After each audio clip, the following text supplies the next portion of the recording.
ಓಂ ನಮಃ ಶಿವಾಯ್. ಭಾರತ್ ಮಾತಾ ಶಿವಶಕ್ತಿ ಅವತಾರ್ ಪಿತಾಶ್ರೀ ಬ್ರಹ್ಮ ಬಾಬಾರವರ ವಾಣಿ. ಓಂ. ಪಿತಾಶ್ರೀ ಶಿವ ತಂದೆಯ ನೆನಪಿದೆಯೇ? ಮುರುಳಿಯ ದಿನಾಂಕ 12/8/2026. ಪ್ರಾತಃ ಕ್ಲಾಸ್ ರಿವೈಸ್ ಕೋರ್ಸ್ 22/6/2020. ಓಂ ನಮಃ ಶಿವಾಯ್. ಆಜ್ಞಾಕಾರಿ ಮಕ್ಕಳೇ, ತಂದೆಯು ಒಂದು ವಿಶೇಷ ಗಮನವನ್ನು ಸೆಳೆಯುತ್ತಿದ್ದಾರೆ. ನಿಶ್ಚಯ ಬುದ್ಧಿಯುಳ್ಳವರು ಮತ್ತು ಆತ್ಮದ ಅಭ್ಯಾಸದಲ್ಲಿ ಪಕ್ಕಾ ಇರುವ ಮಕ್ಕಳ ಬಗ್ಗೆ ತಂದೆಯು ಅವಶ್ಯವಾಗಿ ಗಮನ ಹರಿಸುತ್ತಾರೆ. ಓಂ ನಮಃ ಶಿವಾಯ್.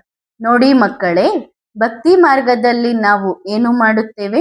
ತಂದೆಯನ್ನು ನೆನಪು ಮಾಡುತ್ತೇವೆ, ಬಲಿಯಾಗುತ್ತೇವೆ. ನಂತರ ಕಲಿಯುಗದಲ್ಲಿ ತಂದೆ ಬಂದಾಗ ತುಂಬಾ ನಿಂದಿಸುತ್ತಾರೆ. ಆಗ ತಂದೆಯು ಏನೂ ಹೇಳುವುದಿಲ್ಲ, ಏಕೆಂದರೆ ತಂದೆ ಯೋಚಿಸುತ್ತಾರೆ, ಇವರು ಮಕ್ಕಳು ತಮ್ಮನ್ನು ತಾವು ಭಗವಂತನಿಗಿಂತ ದೊಡ್ಡವರೆಂದು ಭಾವಿಸುತ್ತಾರೆ ಮತ್ತು ಭಗವಂತನೇ ಇಲ್ಲ ಎಂದುಕೊಳ್ಳುತ್ತಾರೆ. ಸಂಸಾರದಲ್ಲಿ ಭಗವಂತನೇ ಇಲ್ಲ ಎಂದು ಹೇಳುವುದು ಕೂಡ ಒಂದು ನಿಂದನೆಯೇ. ಸರ್ವವ್ಯಾಪಿ ಎಂದು ಹೇಳುವುದು ಕೂಡ ನಿಂದನೆಯೇ. ಇದು ಎಲ್ಲಕ್ಕಿಂತ ದೊಡ್ಡ ನಿಂದನೆ. ಹಾಗಾದರೆ ತಂದೆಯು ಎಷ್ಟು ಸಹಿಸಿಕೊಳ್ಳುತ್ತಾರೆ? ಈಗ ಪ್ರಕೃತಿಯ ಸರದಿ. ಪ್ರಕೃತಿಯು ಎಷ್ಟು ಸಹಿಸಿಕೊಳ್ಳುತ್ತದೆ? ತಂದೆಯು ಬಿಂದು ರೂಪದಲ್ಲಿ ಅಂಟಿಕೊಳ್ಳುತ್ತಾರೆ. ತಂದೆಯು ಕೇಳಿಸಿಕೊಳ್ಳುತ್ತಾರೆ, ಕೇಳಿಸಿಕೊಳ್ಳದಂತೆಯೂ ಇರುತ್ತಾರೆ. ಆದರೆ ಪ್ರಕೃತಿ ಮೊದಲು ಒಂದು ಬೆಳೆ ಬರುತ್ತಿತ್ತು, ಇಂದು 4, 5, 6 ಕೂಡ ತೆಗೆಯುತ್ತಾರೆ. ಭೂಮಿ ಮೇಲೆ ಎಷ್ಟು ರಂಧ್ರಗಳನ್ನು ಮಾಡಿದ್ದಾರೆ? ಭೂಮಿಯ ಒಳಗಡೆ ರಂಧ್ರ ಮಾಡದ ಯಾವುದೇ ಒಂದು ಭಾಗವೂ ಉಳಿದಿಲ್ಲ. ಭಾರತ ಮಾತೆ, ಭೂಮಿ ತಾಯಿ ಎಂದು ಹೇಳುತ್ತಾರೆ. ಎಷ್ಟು ದೊಡ್ಡ ಮಹತ್ವವಿದೆ. ನಿಜವಾಗಿಯೂ ಭೂಮಿಯು ತಾಯಿಯೇ ಆಗಿದೆ. ತಾಯಿಯಂತೆ ಸಹಿಸಿಕೊಳ್ಳುತ್ತದೆ. ಲೌಕಿಕ ತಾಯಿ ಮಕ್ಕಳನ್ನು ಹೆರುತ್ತಾಳೆ, ಜನ್ಮ ಕೊಡುತ್ತಾಳೆ, ಪಾಲನೆ ಮಾಡುತ್ತಾಳೆ, ಮದುವೆ ಮಾಡುತ್ತಾಳೆ, ಎಷ್ಟೆಲ್ಲ ಮಾಡುತ್ತಾಳೆ. ಮತ್ತು ಈ ಭೂಮಿ, ಇದು ಎಲ್ಲರ ತಾಯಿ. ನಾವು ಎಷ್ಟೆಲ್ಲ ಮಾಡುತ್ತೇವೆ, ಎಷ್ಟು ರಂಧ್ರಗಳನ್ನು ಮಾಡುತ್ತೇವೆ, ಎಣಿಸಲು ಸಾಧ್ಯವಿಲ್ಲ. ಈಗ ಅದೇ ಭಾರತವು ಮತ್ತೆ ಭರ್ಪೂರಾಗಲಿದೆ. ಯಾವುದೇ ಕೊರತೆ ಇರುವುದಿಲ್ಲ. ಇತ್ತೀಚಿನ ದಿನಗಳಲ್ಲಿ ನೀರನ್ನು ಎಷ್ಟು ಶುದ್ಧೀಕರಿಸುತ್ತಾರೆ. ಸತ್ಯಯುಗದಲ್ಲಿ ಎಂತಹ ಶುದ್ಧ ನೀರು ಇರುತ್ತದೆ ಎಂದರೆ, ಇಲ್ಲಿನ 10-12 ಲೋಟ ಹಾಲು ಮತ್ತು ಅಲ್ಲಿನ ಅರ್ಧ ಲೋಟ ನೀರು ಎರಡು ಸಮಾನಾಗಿರುತ್ತದೆ. ಅಷ್ಟು ಶಕ್ತಿ ಕೇವಲ ನೀರಿನಲ್ಲಿರುತ್ತದೆ. ನೀವು ಯೋಚಿಸಿ, ಎಷ್ಟು ಶಕ್ತಿ ಇರುತ್ತದೆ. ವಿಶಾಲ ಬುದ್ಧಿ ಇರುತ್ತದೆ. ಸುಖ ಎಷ್ಟಿರುತ್ತದೆ. ವಿಶ್ವವು ಬಹಳ ಸುಂದರವಾಗಿರುತ್ತದೆ ಮತ್ತು ಅದು ಬರಲಿದೆ. ಪ್ರಶ್ನೆ, ಯಾರೋ ಕೇಳಿದರು, ಬಾಬಾ ಮುರುಳಿಯಲ್ಲಿ ಹೇಳಿದ್ದರು ಎಲ್ಲಕ್ಕಿಂತ ಮೊದಲು ಮಮ್ಮಾರವರ ಒಳ್ಳೆಯ ಸ್ಥಾನ ಸಿದ್ಧವಾಯಿತು. ಶರೀರದ ಎಲ್ಲಾ ದುಃಖಗಳು ದೂರವಾದವು. ಕರ್ಮಾತೀತ ಸ್ಥಿತಿಯನ್ನು ಪಡೆದರು. ನಂತರ ಇನ್ನೊಂದು ಮುರುಳಿಯಲ್ಲಿ ಹೇಳಿದರು, ನಿಮ್ಮ ಮಮ್ಮ ಸೂಕ್ಷ್ಮವತನಕ್ಕೆ ಹೋದರು. ಅವರ ಲೆಕ್ಕಾಚಾರ ಸ್ಥೂಲವತನದಲ್ಲಿ ಪೂರ್ಣವಾಯಿತು. ಈಗ ಮತ್ತೆ ಸಾಕಾರದಲ್ಲಿ ಉತ್ತರ ನೋಡಿ. ಪ್ರತಿಯೊಂದು ಜನ್ಮದ ಲೆಕ್ಕಾಚಾರ ಆ ಜನ್ಮದಲ್ಲೇ ಪೂರ್ಣವಾಗುತ್ತದೆ. ಮಮ್ಮಾರವರ ಲೆಕ್ಕಾಚಾರ ಎಲ್ಲಿ? ದೇವಕಿಯ ಬಗ್ಗೆ ಹೇಳಿದ್ದೇನೆ. ಬಾಬಾ ಹೇಳಿದರು, ಲೆಕ್ಕಾಚಾರ ಜನ್ಮದ ಜೊತೆಗಿರುತ್ತದೆ. ನೋಡಿ, ಮಮ್ಮ ಸೂಕ್ಷ್ಮವತನಕ್ಕೆ ಹೋದರು. ಹೌದು, ಮೊದಲು ಸೂಕ್ಷ್ಮವತನಕ್ಕೆ ಹೋಗುತ್ತಾರೆ ಅಲ್ಲವೇ? ಆದರೆ ಅವರು ಶಾಶ್ವತವಾಗಿ ಸೂಕ್ಷ್ಮವತನಕ್ಕೆ ಹೋದರು, ಮತ್ತೆ ಹಿಂತಿರುಗಿ ಬರುವುದಿಲ್ಲ ಎಂದು ಹೇಳಿಲ್ಲ. ಮಮ್ಮಾರವರ ಲೆಕ್ಕಾಚಾರ ಪೂರ್ಣವಾಯಿತು. ಆ ಸಮಯದಲ್ಲಿ, ಆ ಜನ್ಮದಲ್ಲಿ ಎಷ್ಟು ಲೆಕ್ಕಾಚಾರ ಇತ್ತೋ ಆ ಶರೀರದೊಂದಿಗೆ ಅದು ಪೂರ್ಣವಾಯಿತು. ಈಗ ಮಮ್ಮ ಸೂಕ್ಷ್ಮವತನಕ್ಕೆ ಹೋದರು. ನಂತರ ಹೇಳಿದರು, ಮಕ್ಕಳೇ, ಮಮ್ಮ ದೊಡ್ಡ ಸಾಹುಕಾರರ ಮನೆಯಲ್ಲಿ, ಒಬ್ಬ ರಾಜನಂತಹ ಮನೆಯಲ್ಲಿ ಜನ್ಮ ತಾಳಿದ್ದಾರೆ. ಹೀಗೆ ಬರೆದಿದೆಯೇ? ಬರೆದಿಲ್ಲ. ಇದೇ ಅಲ್ಲವೇ? ಪೂರ್ತಿಯಾಗಿ ಕೇಳಿಸಿಕೊಳ್ಳದಿದ್ದರೆ ತಲೆ ಕೆಳಗಾಗಿ ಉಲ್ಟಾ ಜೋತಾಡುತ್ತಾರೆ. ಪೂರ್ತಿಯಾಗಿ ಕೇಳಿಸಿಕೊಳ್ಳಬೇಕು. ಮಮ್ಮ ಗುಪ್ತ ರೂಪದಲ್ಲಿ ದೊಡ್ಡ ಸೇವೆ ಮಾಡುತ್ತಿದ್ದಾರೆ ಎಂದು ಕೂಡ ಹೇಳಲಾಗಿತ್ತು. ಮುಂದೆ ಮಮ್ಮ ಜ್ಞಾನದಲ್ಲಿ ಇರುವುದಿಲ್ಲ ಎಂದು ಕೂಡ ಹೇಳಲಾಗಿತ್ತು. ಸರಿ ಇದೆ. ಹಿಂದಿನ ಜನ್ಮ ಜ್ಞಾನದ್ದಾಗಿರಲೇ ಇಲ್ಲ. ಹಿಂದಿನ ಜನ್ಮದಲ್ಲಿ ಯಾರಾದರೂ ಜ್ಞಾನದಲ್ಲಿದ್ದಾರೆ? ಇರಲಿಲ್ಲ. ಅದು ಕೇವಲ ಮಮ್ಮಾರವರಿಗಾಗಿ ಹೇಳಲಾಗಿತ್ತು. ಇವತ್ತಿನ ಮಕ್ಕಳು ಯಾರು ಶರೀರ ಬಿಡುತ್ತಾರೋ ಅವರು ದೊಡ್ಡ ಮನೆತನಕ್ಕೆ ಹೋಗುತ್ತಾರೆ ಮತ್ತು ಅಜ್ಞಾನಿಗಳ ಮನೆಗೆ ಹೋಗುತ್ತಾರೆ ಎಂದು ಭಾವಿಸುತ್ತಾರೆ. ಅದು ಮಮ್ಮಾರವರಿಗಾಗಿ ಹೇಳಲಾಗಿತ್ತು, ಬೇರೆಯವರಿಗಾಗಿ ಹೇಳಿದ್ದೇನೆಯೇ? ಪ್ರಶ್ನೆ. ಯಾರೋ ಕೇಳಿದರು, ಅಡ್ವಾನ್ಸ್ ಪಾರ್ಟಿ ಎಂದರೇನು? ಉತ್ತರ. ಅಡ್ವಾನ್ಸ್ ಎಂದರೆ ಯಾರ ಬುದ್ಧಿಯಲ್ಲಿ ಆದಿ ಮಧ್ಯ ಅಂತ್ಯದ ಸಂಪೂರ್ಣ ಜ್ಞಾನವಿದೆಯೋ ಅವರು. ಈ ವಿಷಯವನ್ನು ಅರ್ಥ ಮಾಡಿಕೊಂಡಿರಾ? ಜ್ಞಾನದ ಅರ್ಥವೇನು? ನೆನಪಿರಲಿ, ತಂದೆಯೊಂದಿಗೆ ಯೋಗವಿರಲಿ. ಹಾಗಾದರೆ ಮೊದಲು ಮಮ್ಮ ಜ್ಞಾನದಲ್ಲಿ ಇರಲಿಲ್ಲ? ತಮ್ಮ 84 ಜನ್ಮಗಳನ್ನು ಕೂಡ ಪೂರ್ಣಗೊಳಿಸಬೇಕಿತ್ತಲ್ಲವೇ? ಆರ್ಥಿಕ ರೂಪದಲ್ಲಿ ದೊಡ್ಡ ಸಹಯೋಗ ನೀಡಿದರು. ಈಗ ಮತ್ತೆ ಬಂದು ಬಾಬಾ ಬಡವರ ಬಂಧು ಆಗಿದ್ದಾರೆ. ಹಾಗಾದರೆ ಶರೀರವು ಅಂತಹದ್ದೇ ಬೇಕಲ್ಲವೇ? ಬಡವನದ್ದು.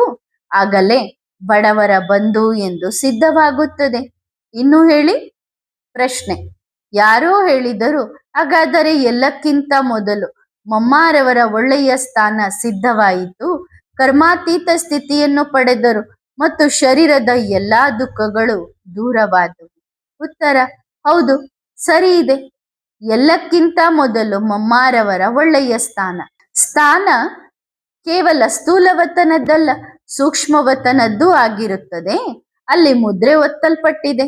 ಮಮ್ಮ ಒಳ್ಳೆಯ ಪುರುಷಾರ್ಥದ ಸ್ಥಾನದಲ್ಲಿದ್ದಾರೆ. ಕೆಲವರು ಪದವಿಯ ಸ್ಥಾನವನ್ನು ನೋಡುತ್ತಾರೆ, ಆದರೆ ಮಮ್ಮಾರವರಿಗೆ ಈ ಶಬ್ದ ಪದವಿಯಲ್ಲ, ಬದಲಾಗಿ ಸಂಸ್ಕಾರಗಳ ಸ್ಥಾನ. ಹೌದು ಹೌದು ಬಾಬಾ ಎಂಬ ಸ್ಥಾನ. ಹೌದು ಬಾಬಾ. ನೋಡಿ, ಮಮ್ಮ ಎಂದಿಗೂ ಇದು ಹೇಗೆ ಸಾಧ್ಯ ಎಂದು ಕೇಳಲಿಲ್ಲ. ಇಲ್ಲ, ನನ್ನ ಬಾಬಾ ಹೇಳಿದ್ದಾರಲ್ಲವೇ, ಇಂದು ವಿಜ್ಞಾನವು ಇಲ್ಲಿಂದ ಬೇಕಾದರೆ ಎಲ್ಲವನ್ನೂ ಅಳಿಸಿ ಹಾಕಲಿ, ಆದರೆ ತಂದೆಯನ್ನು ಎಂದಿಗೂ ಮರೆಯಲು ಸಾಧ್ಯವಿಲ್ಲ. ಮತ್ತು ಇದು ವಿಜ್ಞಾನಕ್ಕೂ ಒಂದು ಸವಾಲಾಗಿದೆ. ಅದು ಏನನ್ನೇ ನಾಶಪಡಿಸಿದರೂ ಇಲ್ಲಿಂದ ಅಂದ್ರೆ ಬುದ್ಧಿಯಿಂದ ನಾನು ಮತ್ತು ನನ್ನ ಬಾಬಾ ಖಂಡಿತವಾಗಿಯೂ ಹೊರಬರಲು ಸಾಧ್ಯವಿಲ್ಲ. ಏಕೆಂದರೆ ಇದು ಒಂದು ಅತಿ ಸೂಕ್ಷ್ಮವಾದ ವಿಷಯ, ಒಳಗೊಳಗಿನ ಫೋಲ್ಡರ್ನಲ್ಲಿದೆ. ಇದನ್ನು ಯಾರೂ ಅಳಿಸಲು ಸಾಧ್ಯವಿಲ್ಲ. ಪ್ರಶ್ನೆ. ಬಾಬಾ, ವಿಜ್ಞಾನವೂ ಕೂಡ ಅದರ ಮೇಲೆ ಸಂಶೋಧನೆ ಮಾಡುತ್ತದೆಯೇ? ಉತ್ತರ. ಅದರ ಅವಶ್ಯಕತೆಯೇ ಬರುವುದಿಲ್ಲ, ಏಕೆಂದರೆ ವಿಜ್ಞಾನವೂ ಕೂಡ ಈಗ ಸ್ವಾಹ, ಈಗ ಯಜ್ಞದಲ್ಲಿ ಇಷ್ಟೇ ಆಹುತಿ ಹಾಕಬೇಕಿದೆ, ಅದನ್ನು ಹಾಕಬೇಕಿದೆ. ವಿಜ್ಞಾನವೂ ಕೂಡ ಎಲ್ಲಿಯವರೆಗೆ ಇರುತ್ತದೆ? ಎಲ್ಲಿಯವರೆಗೆ ದೀಪವಿದೆಯೋ ಅಲ್ಲಿಯವರೆಗೆ ಅಷ್ಟೇ. ದೀಪ ಮುಗಿಯಿತು, ವಿಜ್ಞಾನವು ಮುಗಿಯಿತು. ಅಂದ್ರೆ ಹಚ್ಚಿದ ದೀಪನೂ ಹಾರೋಯ್ತು, ವಿಜ್ಞಾನವು ಮುಗಿಯಿತು. ಒಳ್ಳೆಯದು. ಜನಕ್ ಮಗುವು ಎಲ್ಲ ಮಕ್ಕಳಿಗೆ ನೆನಪು ಪ್ರೀತಿಯನ್ನು ಕಳುಹಿಸಿದ್ದಾರೆ. ಮಗುವು ಬಹಳ ಸಂತೋಷವಾಗಿದ್ದಾರೆ. ಅವರ ಶರೀರದ ಸಂಸ್ಕಾರವಾಗುವವರೆಗೆ ಮಾತ್ರ ಅವರು ವತನದಲ್ಲಿ ಇರುತ್ತಾರೆ. ಅದರ ನಂತರ ಮಗುವು ವಿಶ್ವ ಸೇವೆಗಾಗಿ ಹೊರಡುತ್ತಾರೆ. ಮತ್ತು ಯಾರಾದರೂ ಜನಕ್ ಮಗುವಿನ ಜನ್ಮ ಕೂಡ ಆಗುತ್ತದೆ ಎಂದು ಯೋಚಿಸುತ್ತಿದ್ದಾರೆ. ಅವರು ಹಾಗೆ ಯೋಚಿಸಬಾರದು, ಏಕೆಂದರೆ ಮಗುವು ಈಗ ನೇರವಾಗಿ ಸತ್ಯಯುಗಕ್ಕೆ ಬರುತ್ತಾರೆ. ತಮ್ಮ ಸಂಪೂರ್ಣತೆಯನ್ನು ಸಾಧಿಸಿದ್ದಾರೆ. ಒಂದು ವೇಳೆ ಮತ್ತೆ ಬರಬೇಕಾಗಿದ್ದರೆ 2-3 ವರ್ಷಗಳ ಮೊದಲೇ ಶರೀರ ಬಿಡುತ್ತಿದ್ದರು. ತಮ್ಮ ಪೂರ್ಣತೆಯನ್ನು ಸಾಧಿಸಿ ಹೋಗಿದ್ದಾರೆ. ಆದ್ದರಿಂದ ನೇರವಾಗಿ ಸತ್ಯಯುಗಕ್ಕೆ ಬರುತ್ತಾರೆ. ಯಾರಾದರೂ ಹೇಳಬಹುದು, ಜನಕ್ ಮಗುವು ಇದರಲ್ಲಿದ್ದಾರೆ ಅದರಲ್ಲಿದ್ದಾರೆ ಎಂದು. ಇನ್ನು ಕೆಲವರು ಹೇಳಬಹುದು, ನಾವು ನೋಡಿ ಬಂದಿದ್ದೇವೆ, ಜನಕ್ ಮಗುವು ಅಲ್ಲಿ ಶರೀರ ತಳೆದಿದ್ದಾರೆ ಎಂದು, ಅಂದ್ರೆ ಜನ್ಮ ಪಡೆದಿದ್ದಾರೆ ಎಂದು. ಹಾಗಾದರೆ ಇದಕ್ಕೆ ಏನು ಹೇಳುವುದು ಸಹೋದರರೇ? ಅದು ಅವರವರ ಬುದ್ಧಿ. ನಾವಂತೂ ಪೂರ್ತಿಯಾಗಿ ಸ್ಪಷ್ಟಪಡಿಸುತ್ತಿದ್ದೇವೆ. ಜಾನ್ಕಿ ದಾದಿಯು ಈಗ ಮೇಲೆ ಕುಳಿತು ಮೇಲಿನಿಂದಲೇ ಸೇವೆ ಮಾಡುತ್ತಾರೆ, ಸರಿ ತಾನೆ? ಪ್ರಶ್ನೆ. ಯಾರೋ ಕೇಳಿದರು, ಇದರ ಅರ್ಥ ಬಾಬಾ ಸಮಯ ಬಹಳ ಕಡಿಮೆ ಇದೆಯೇ? ಉತ್ತರ. ಅರೆ, ಇದನ್ನೇ ಇಶಾರೆ ಮಾಡುತ್ತಿದ್ದೇವೆ, ಅಂದ್ರೆ ಸೂಚನೆ ಕೊಡುತ್ತಿದ್ದೇವೆ. ಸಮಯ ಬಹಳ ಕಡಿಮೆ ಇದೆ. ಈಗ ನೀವು ನೋಡಿ, ಯಾರು ಕೋಟ್ಯಾಧಿಪತಿ ಬೀದಿ ಪಾಲು ಇಬ್ಬರು ಸಮಾನರಾದರಲ್ಲವೇ? ಕೋಟ್ಯಾಧಿಪತಿಯು ತನ್ನದೆಲ್ಲವನ್ನೂ ಕೊಟ್ಟರು ಅವನ ಪ್ರಾಣವು ಉಳಿಯುತ್ತದೆಯೇ? ಇಲ್ಲ, ಇಬ್ಬರು ಸಮಾನ ರೂಪಕ್ಕೆ ಬಂದರಲ್ಲವೇ? ಈಗ ಇಬ್ಬರು ಸಮಾನರು. ಈಗ ಯಾರೇ ರಾಜನಾಗಿರಲಿ ಅಥವಾ ಭಿಕ್ಷುಕನಾಗಿರಲಿ, ಈಗಲೂ ನೀವು ಭಗವಂತನ ಶಕ್ತಿಗಳನ್ನು ಗುರುತಿಸದಿದ್ದರೆ ಮೂರ್ಖರೆಂದೇ ಹೇಳಲಾಗುತ್ತದೆ. ಈಗಲೂ ಗೊಂದಲದಲ್ಲಿದ್ದರೆ ಇದ್ದಾರೋ ಇಲ್ಲವೋ ಎಂದು ಬಾಬಾ ಎಲ್ಲರನ್ನೂ ಕರೆದುಕೊಂಡು ಹೊರಟು ಬಿಡುತ್ತಾರೆ. ಯಾವ ಮಕ್ಕಳು ಇದ್ದಾರೋ ಇಲ್ಲವೋ ಎಂಬ ಪ್ರಶ್ನೆಯಲ್ಲಿ ಸಿಲುಕಿಕೊಂಡಿದ್ದಾರೋ ಆ ಮಕ್ಕಳಿಗೆ ಬಾಬಾ ಈಗಲೂ ಹೇಳುತ್ತಿದ್ದಾರೆ, ಮೇಲೆ ಹೋಗಿದ್ರು ದೊಡ್ಡ ದೃಶ್ಯವನ್ನು ನೋಡುತ್ತೀರಿ, ಈ ಕ್ಷಣವನ್ನು ನೋಡುತ್ತೀರಿ, ಸಮಯವನ್ನು ನೋಡುತ್ತೀರಿ. ಇದು ಎಲ್ಲಾ ಮಕ್ಕಳಿಗೆ ಬಾಪ್ ದಾದಾರವರ ಸಂದೇಶವಾಗಿದೆ. ಬಾಬಾ ಬಂದಾಗ ಆರಂಭದಲ್ಲಿ ಬಂದರು, ಯಜ್ಞದ ಆದಿಯಲ್ಲಿ ಬಂದರು, ಸ್ಥಾಪನೆ ಮಾಡಿದರು. ಬಹಳ ಪ್ರೀತಿಯ ಸಾಗರ ವಾ ನನ್ನ ಮಧುರ ಬಾಬಾ, ಪ್ರೀತಿಯ ಬಾಬಾ. ಆದರೆ ಅದೇ ತಂದೆ ಈಗ ಬೇರೆ ಉಡುಪು ಧರಿಸಿದಾಗ ಏನಾಗುತ್ತಾರೆ? ಮಹಾಕಾಲ ಹೇಳುತ್ತಾರಲ್ಲವೇ, ಬ್ರಹ್ಮನ ಮೂಲಕ ಸ್ಥಾಪನೆ ಮತ್ತು ಶಂಕರನ ಮೂಲಕ ವಿನಾಶ ಎಂದು. ಶಂಕರನು ಈಗಲೂ ಕುಳಿತಿದ್ದಾನೆ. ಏಕೆ? ಏನನ್ನೂ ಮಾಡುತ್ತಿಲ್ಲ. ಮೂಲಕ ಆಗುತ್ತದೆ ಎಂದರೆ ಅವರಲ್ಲಿ ಬಂದು ಅವರ ಮೂಲಕ ಆಗುತ್ತದೆ. ಎಷ್ಟು ಅದ್ಭುತವಾದ ವಿಷಯವಲ್ಲವೇ? ನಮ್ಮ ಬಾಬಾ ಬಂದು ಏನು ಹೇಳುತ್ತಾರೆ? ನಾನೇನು ನನ್ನ ಮಕ್ಕಳನ್ನು ವಿನಾಶ ಮಾಡುತ್ತೇನೆಯೇ? ನಾನು ವಿನಾಶ ಮಾಡಿದರೆ ನನ್ನ ಮೇಲೆ ಪಾಪಕರ್ಮ ಅಂಟಿಕೊಳ್ಳುತ್ತದೆ. ಹೀಗೆಯೇ ಹೇಳುತ್ತಾರಲ್ಲವೇ? ಅವರು ಬಹಳ ಹುಷಾರಾಗಿದ್ದಾರೆ ಸಹೋದರರೇ. ಹೇಳುತ್ತಾರೆ, ನಾನು ಏಕೆ ವಿನಾಶ ಮಾಡಲಿ? ನಾನಂತೂ ಆತ್ಮಗಳ ತಂದೆಯಲ್ಲವೇ? ಇಷ್ಟು ಪಾಪವನ್ನು ನಾನು ಬಂದು ಹಂಚಿಕೊಳ್ಳುತ್ತೇನೆಯೇ? ಶರೀರದಲ್ಲಿ ಬಂದು ಮಾತನಾಡುತ್ತಾರೆ. ಶರೀರದಿಂದ ಹೊರಗಿನ ವಾಣಿಯಲ್ಲ ಇದು. ಮತ್ತು ಅದೇ ತಂದೆ ಉಡುಪನ್ನು ಬದಲಾಯಿಸಿದಾಗ ಮತ್ತು ಉಡುಪನ್ನು ಕೂಡ ಅಂತಹದ್ದೇ ತಯಾರಿಸಿಟ್ಟಿದ್ದಾರೆ. ಪಾಪಕರ್ಮ ಅಂಟಿಕೊಳ್ಳುವಂತಹ ಯಾವುದೇ ಮನುಷ್ಯನ ಉಡುಪಲ್ಲ ಅದು. ಒಂದು ವೇಳೆ ಯಾರಾದರೂ ಒಬ್ಬ ವ್ಯಕ್ತಿ ವಿನಾಶ ಮಾಡಿದರೆ ಪಾಪಕರ್ಮ ಯಾರ ಮೇಲೆ ಅಂಟುತ್ತದೆ? ಯಾರು ಮಾಡಿರುತ್ತಾರೋ ಅವರ ಮೇಲೆಯೇ. ಅವರು ಆ ಉಡುಪನ್ನು ಹೇಗೆ ತಯಾರಿಸಿದರು? ಯಾವುದೇ ಮಣ್ಣಿನಿಂದ ತಯಾರಿಸಿಲ್ಲ, ಬೆಳಕಿನಿಂದ ತಯಾರಿಸಿದ್ದಾರೆ. ಇದರಿಂದ ಯಾವ ಪಾಪಕರ್ಮ ಹತ್ತಿಕೊಳ್ಳುವುದಿಲ್ಲ. ಅರ್ಥವಾಯಿತೆ? ಆ ಸೂಕ್ಷ್ಮವತನದ ಉಡುಪು ಶರೀರ ಮಣ್ಣಿನಿಂದ ತಯಾರಿಸಿದೆಯೇ ಪಾಪಕರ್ಮ ಅಂಟಿಕೊಳ್ಳಲು, ಶಿಕ್ಷೆ ತಿನ್ನಲು, ಪೆಟ್ಟು ತಿನ್ನಲು? ಅದು ಬೆಳಕಿನ ಶರೀರದಿಂದ ಮಾಡಲ್ಪಟ್ಟಿದೆ. ಹೊಡೆಯಿರಿ. ಯಾರಿಗೆ ಹೊಡೆಯುತ್ತೀರಿ? ಯಾರನ್ನು ಬಡಿಯುತ್ತೀರಿ? ಯಾರಿಗೆ ಶಿಕ್ಷೆ ಕೊಡುತ್ತೀರಿ? ಈಗ ಹೇಳಿ. ಬಾಬಾ ಬಹಳ ಸುಜಾನರಾಗಿದ್ದಾರೆ. ನಮ್ಮ ಬಾಬಾ ಬಹಳ ಹುಷಾರಾಗಿದ್ದಾರೆ. ಅವರು ಏನು ಹೇಳುತ್ತಾರೆ? ಮನೆಗೆ ಹೋಗುತ್ತೇವೆ, ಅಲ್ಲಿಂದ ಇಂತಹ ಸೃಷ್ಟಿಯನ್ನು ನೋಡುತ್ತೇವೆ. ಯಾರಾದರೂ ತಿಳಿದವರು ಇದ್ದಾರೆ? ಹೇಳುತ್ತಾರೆ, ಬಾಬಾ ನಾವು ನಿಮ್ಮ ಮಕ್ಕಳು. ಯಾವ ಮಕ್ಕಳು? ನಮಗೆ ಗೊತ್ತಿಲ್ಲ. ಬಾಬಾ ಹೀಗೆ ಹೇಳುತ್ತಾರೆ, ಯಾರು ಇವರು? ನಾವು ಈ ಸೃಷ್ಟಿಯಲ್ಲಿ ನಿಮ್ಮಂತೆಯೇ ಆಗಿ ಎಷ್ಟು ಪ್ರೀತಿಯಿಂದ ತಿಳಿಸಿ ಹೇಳಿದೆವು. ಮಕ್ಕಳೇ, ಒಪ್ಪಿಕೊಳ್ಳಿ, ಪುರುಷಾರ್ಥ ಮಾಡಿ. ಈಗ ಹೋಗಬೇಕಿದೆ ಎಂದು. ಅಲ್ಲಿಯವರೆಗೆ ತಂದೆಯಾಗಿದ್ದೆವು, ಈಗ ನಮ್ಮ ಉಡುಪು ಬದಲಾಗಿದೆ. ಹೇಗೆ ಒಬ್ಬ ತಂದೆಯಾಗಿರುತ್ತಾರೆ ಮತ್ತು ಶಿಕ್ಷಕರೂ ಆಗಿರುತ್ತಾರೆ. ಮನೆಯಲ್ಲಿ ತಂದೆಯಾಗಿದ್ದಾಗ ಪ್ರೀತಿಯನ್ನು ಕೊಡುತ್ತಾರೆ, ಶಾಲೆಗೆ ಬಂದಾಗ ಶಿಕ್ಷಕರಾಗುತ್ತಾರೆ. ಮತ್ತು ಅವರ ಮಗು ಓದದಿದ್ದರೆ ಅದೇ ಶಾಲೆಯಲ್ಲಿದ್ದರೂ ಆ ಮಗುವಿಗೆ ಸರಿಯಾಗಿ ಹೊಡೆಯುತ್ತಾರೆ. ಬೇರೆ ಮಗುವಿಗೆ 2 ಏಟು ಬಿದ್ದರೆ ಆ ಮಗುವಿಗೂ 2 ಏಟು ಬೀಳುತ್ತದೆ. ಏಕೆಂದರೆ ಅವರು ಶಿಕ್ಷಕರಾಗಿದ್ದಾರೆ. ಹೊಡೆಯುತ್ತಾರೆ. ಇದು ನನ್ನ ಮಗು ಎಂದು ನೋಡುವುದಿಲ್ಲ, ಅವಶ್ಯವಾಗಿ ನೋಡುವುದಿಲ್ಲ. ಏಕೆಂದರೆ ಆ ಸಮಯದಲ್ಲಿ ಅವರು ಶಿಕ್ಷಕರು. ಮನೆಗೆ ಬಂದಾಗ ಬೇಕಾದರೆ ನೋಡುತ್ತಾರೆ, ಅರೆ ಎಷ್ಟು ಏಟು ಬಿದ್ದಿದೆ, ನಡೆ ಬಾ ಮುಲಾಮು ಹಚ್ಚೋಣ ಎಂದು. ಹೌದು, ಅವರು ಹಾಗೆಯೇ ಇದ್ದಾರೆ. ಆದ್ದರಿಂದ ಈಗ ಮತ್ತೆ ತಮ್ಮ ರೂಪವನ್ನು ಧಾರಣೆ ಮಾಡಿಕೊಳ್ಳಲಿದ್ದಾರೆ. ಮಹಾಕಾಲ ಸಿದ್ಧವಾಗಿದ್ದಾನೆ. ಮಕ್ಕಳಿಗೆ ವಿಶೇಷ ಸಂದೇಶ ನೀಡುತ್ತಿದ್ದಾರೆ. ನಿಮ್ಮ ಸಮಯವನ್ನು ವ್ಯರ್ಥ ಮಾಡಬೇಡಿ. ಇದ್ದಾರೋ ಇಲ್ಲವೋ ಎಂಬ ಗೊಂದಲದಲ್ಲಿ ಅವರು ಸದಾ ಇದ್ದಾರೆ, ಸದಾ ಇದ್ದರೂ ಸದಾ ಇರುತ್ತಾರೆ. ಈಗ ಹೇಳಿ, ಏನಾಗುತ್ತದೆ? ಸರಿ ತಾನೇ ಮಕ್ಕಳೇ? ಪೂರ್ಣ ಕತೆ ಅರ್ಥವಾಯಿತೆ? ನೆಗ್ಲೆಕ್ಟ್ ಮಾಡಬೇಡಿ. ಶಿಕ್ಷಣದ ಕಡೆಗೆ ಗಮನ ಕೊಡಿ. ಮನೆಯಲ್ಲಿ ಗೀತ ಪಾಠಶಾಲೆ ಇರುತ್ತದೆ ಎಂದು ಬಾಬಾ ಹೇಳಿದ್ದರು. ಇದು ಅದೇ ಸಮಯವಾಗಿದೆ. ಯಾವಾಗ ಮನೆಯಲ್ಲಿ ಗೀತ ಪಾಠಶಾಲೆ ಬಂದಿದೆಯೋ ಮತ್ತು ಈಗ ಪ್ರತಿಯೊಂದು ಆತ್ಮವು ನನ್ನ ಬಾಬಾ ಬಂದರು ಎಂದು ಹೇಳುವ ಸಮಯವು ಬರಲಿದೆ. ಒಂದು ಹೆಜ್ಜೆ ಪೂರ್ಣವಾಯಿತು. ಮನೆ ಮನೆಯಲ್ಲಿ ಗೀತಾ ಪಾಠಶಾಲೆ ಸಿದ್ಧವಾಗಿದೆ. ಈಗ ಎರಡನೇ ಹೆಜ್ಜೆ, ನನ್ನ ಬಾಬಾ ಬಂದರು ಮತ್ತು ಅದರ ನಂತರ ಹೇಳುತ್ತಾರೆ, ಜೊತೆಯಲ್ಲಿ ನಡೆಯುತ್ತೇವೆ, ಜೊತೆಯಲ್ಲಿ ಇರುತ್ತೇವೆ, ಜೊತೆಯಲ್ಲಿ ಸಾಯುತ್ತೇವೆ, ಜೊತೆಯಲ್ಲಿ ಬದುಕುತ್ತೇವೆ. ಅದರ ನಂತರ ಈಗ ಏನಾಗುತ್ತದೆ? ಯಾರೋ ಹೇಳಿದರು, ಎಲ್ಲರೂ ಭಗವಂತನನ್ನು ನೆನಪು ಮಾಡುತ್ತಿದ್ದಾರೆ, ಭಗವಂತನನ್ನು ಒಲಿಸಿಕೊಳ್ಳುತ್ತಿದ್ದಾರೆ. ಬಾಬಾ, ಹೇ ಭಗವಂತ ಒಪ್ಪಿಕೋ ಎಂದು, ಹೇ ಭಗವಂತ ಇದನ್ನು ಒಪ್ಪಿಸಿಕೋ, ನಾವು ಇಷ್ಟು ಪ್ರಸಾದ ಅರ್ಪಿಸುತ್ತೇವೆ ಎಂದು. ಕೆಲವರು ಏನು ಹೇಳುತ್ತಾರೆ ಗೊತ್ತೇ? ಒಬ್ಬರಿಗೊಬ್ಬರು ಹೇಳುತ್ತಾರೆ, ಅರೆ ಈಗ ನಿಮ್ಮ ಶಿವ ಬಾಬಾ ಎಲ್ಲಿ ಹೋದರು ಹೇಳಿ, ಅವರು ಸರಿ ಮಾಡಲಿ ಎಂದು. ಅವರಿಗೆ ಹೇಳಿ, ಬಾಬಾ ಸರಿ ಮಾಡಬೇಕೆ? ಈಗ ತಂದೆಯೂ ಅವರಿಗೆ ಹೇಳುತ್ತಿದ್ದಾರೆ, ಏಕೆ? ಬಾಬಾರನ್ನು ಕೇಳಿ ನೀವು ಪಾಪಕರ್ಮ ಮಾಡಿದ್ದೀರಾ? ಬಾಬಾರವರನ್ನು ಕೇಳಿ ನೀವು ತಪ್ಪು ಕೆಲಸ ಮಾಡಿದ್ದೀರಾ? ಬಾಬಾ ನಾವು ಇದನ್ನು ಮಾಡೋಣವೇ ಎಂದು. ಇಲ್ಲ ತಾನೆ? ಈ ಸೃಷ್ಟಿ ಗೋಳಾಕಾರವಾಗಿದೆ.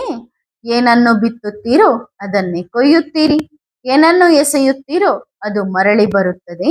ಬಾಯಿಂದ ದುಃಖ ನೀಡುವ ಯಾವ ಶಬ್ದಗಳನ್ನು ಹೊರಹಾಕುತ್ತೀರೋ ಅವುಗಳೇ ಸುತ್ತಿ ನಿಮ್ಮ ಬಳಿ ಬರುತ್ತವೆ. ಅಳಿಸಿದರೆ ಅಳುತ್ತೀರಿ, ಏನನ್ನು ಉಣಿಸುತ್ತೀರೋ ಅದನ್ನೇ ಉಣ್ಣುತ್ತೀರಿ. ಇವತ್ತಿನ ಜಗತ್ತಿನಲ್ಲಿ ನೋಡಿ, ಯಾರಾದರೂ ಯಾರ ಮನೆಗಾದರೂ ಹೋದರೆ ಮತ್ತು ಅವರಿಗೆ ಅವರು ಚೆನ್ನಾಗಿ ಉಪಚಾರ ಮಾಡಿದರೆ, ಅಂದ್ರೆ ಸತ್ಕಾರ ಮಾಡಿದರೆ ಏನಾಗುತ್ತದೆ? ನಂತರ ಅವರು ಅವರ ಮನೆಗೆ ಹೋದರೆ ಅವರು ಏನು ಮಾಡುತ್ತಾರೆ? ಚೆನ್ನಾಗಿಯೇ ಸತ್ಕಾರ ಮಾಡುತ್ತಾರಲ್ಲವೇ?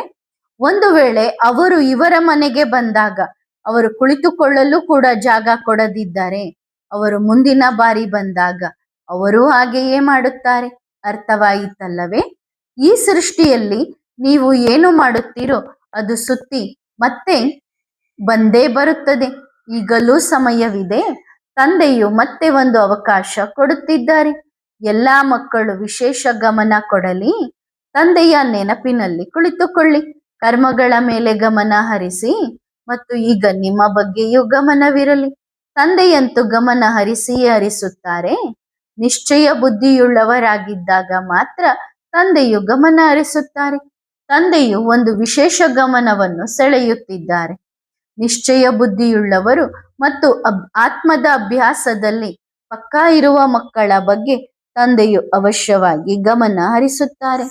ನೆಗ್ಲೆಕ್ಟ್ ಮಾಡಿ ಎಂದು ಹೇಳುತ್ತಿಲ್ಲ, ಸುರಕ್ಷತೆಯನ್ನು ಕಾಪಾಡಿಕೊಂಡು ನಿಶ್ಚಯ ಬುದ್ಧಿಯುಳ್ಳವರಾಗಿ ಎಂದು ಹೇಳುತ್ತಿದ್ದಾರೆ.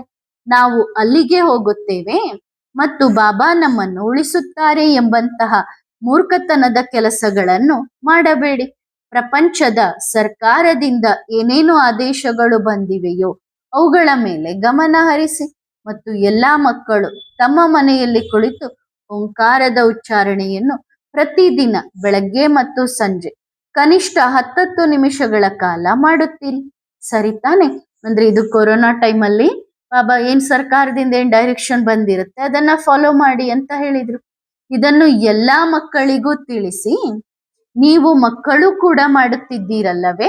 ಹೌದು, ಮಾಡಿ, ಚೆನ್ನಾಗಿ ಮಾಡಿ. ಎಲ್ಲಾ ಮಕ್ಕಳೇ ಕೇಳಿಸಿಕೊಳ್ಳುತ್ತಿದ್ದೀರಾ? ಮತ್ತೆ ನೋಡಲು ಬರುತ್ತೇವೆ, ಸರಿ ತಾನೆ ಮಕ್ಕಳೇ? ಎಲ್ಲಾ ಮಕ್ಕಳಿಗೆ ನೆನಪು ಪ್ರೀತಿಯನ್ನು ತಿಳಿಸಿ. ಮಧುರಾತಿ ಮಧುರ ನೆನಪು ಪ್ರೀತಿಗಳು, ಸತ್ಯಯುಗದ ವೃಕ್ಷಗಳು ಕಾಣಿಸುತ್ತಿವೆ. ಎಲ್ಲರೂ ತಮ್ಮ ತಮ್ಮ ಸ್ಥಿತಿಯನ್ನು ಭದ್ರಪಡಿಸಿಕೊಳ್ಳಿ, ಶಕ್ತಿಶಾಲಿಯಾಗಿ ಮಾಡಿಕೊಳ್ಳಿ. ಸರಿ ತಾನೆ ಮಕ್ಕಳೇ? ಒಳ್ಳೆಯದು. ಹೊರಡೋಣವೇ? ಆತ್ಮಿಕ ಮಕ್ಕಳು ಆತ್ಮಿಕ ಮಾತ್ ಪಿತಾ ಬಾಪ್ ದಾದಾರವರಿಗೆ ಮಾಡುವ ನೆನಪು ಪ್ರೀತಿ ಮತ್ತು ನಮಸ್ತೆ. ಧನ್ಯವಾದ ಬಾಬಾ, ಶುಕ್ರಿಯಾ. ವರದಾನ: ಪುಣ್ಯಾತ್ಮ ಭವ. ನೀವು ಮಕ್ಕಳು ವಿಶ್ವದ ಸರ್ವಶ್ರೇಷ್ಠ ಮಹಾನ್ ಪುಣ್ಯಾತ್ಮರಾಗಿದ್ದೀರಿ. ನೀವು ನಿಮ್ಮ ಪುಣ್ಯದ ಬಂಡವಾಳದಿಂದ ಅನೇಕ ಬಡವರನ್ನು ಸಾಹುಕಾರರನ್ನಾಗಿ ಮಾಡುವವರಾಗಿದ್ದೀರಿ. ನಿಮ್ಮ ಪ್ರತಿಯೊಂದು ಸಂಕಲ್ಪ ಮತ್ತು ಪ್ರತಿಯೊಂದು ಕ್ಷಣವು ನಿಮ್ಮ ಮತ್ತು ಇತರ ಆತ್ಮಗಳ ಪ್ರತಿ ಪುಣ್ಯದ ಖಾತೆಯನ್ನು ಜಮಾ ಮಾಡುವ ಮತ್ತು ಮಾಡಿಸುವಂತದ್ದಾಗಿದೆ. ನೀವು ಸದಾ ಯಾವುದಾದರೊಂದು ಖಜಾನೆಯ ಮಹಾದಾನವನ್ನು ಮಾಡಿ ಪುಣ್ಯವನ್ನು ಗಳಿಸುವವರಾಗಿದ್ದೀರಿ. ನಿಮ್ಮ ನಯನಗಳಲ್ಲಿ ಬಾಪ್ ದಾದಾರವರ ಮೂರ್ತಿ ಮತ್ತು ಮುಖದಲ್ಲಿ ಬಾಪ್ ದಾದಾರವರ ಚಾರಿತ್ರ್ಯವಿದೆ.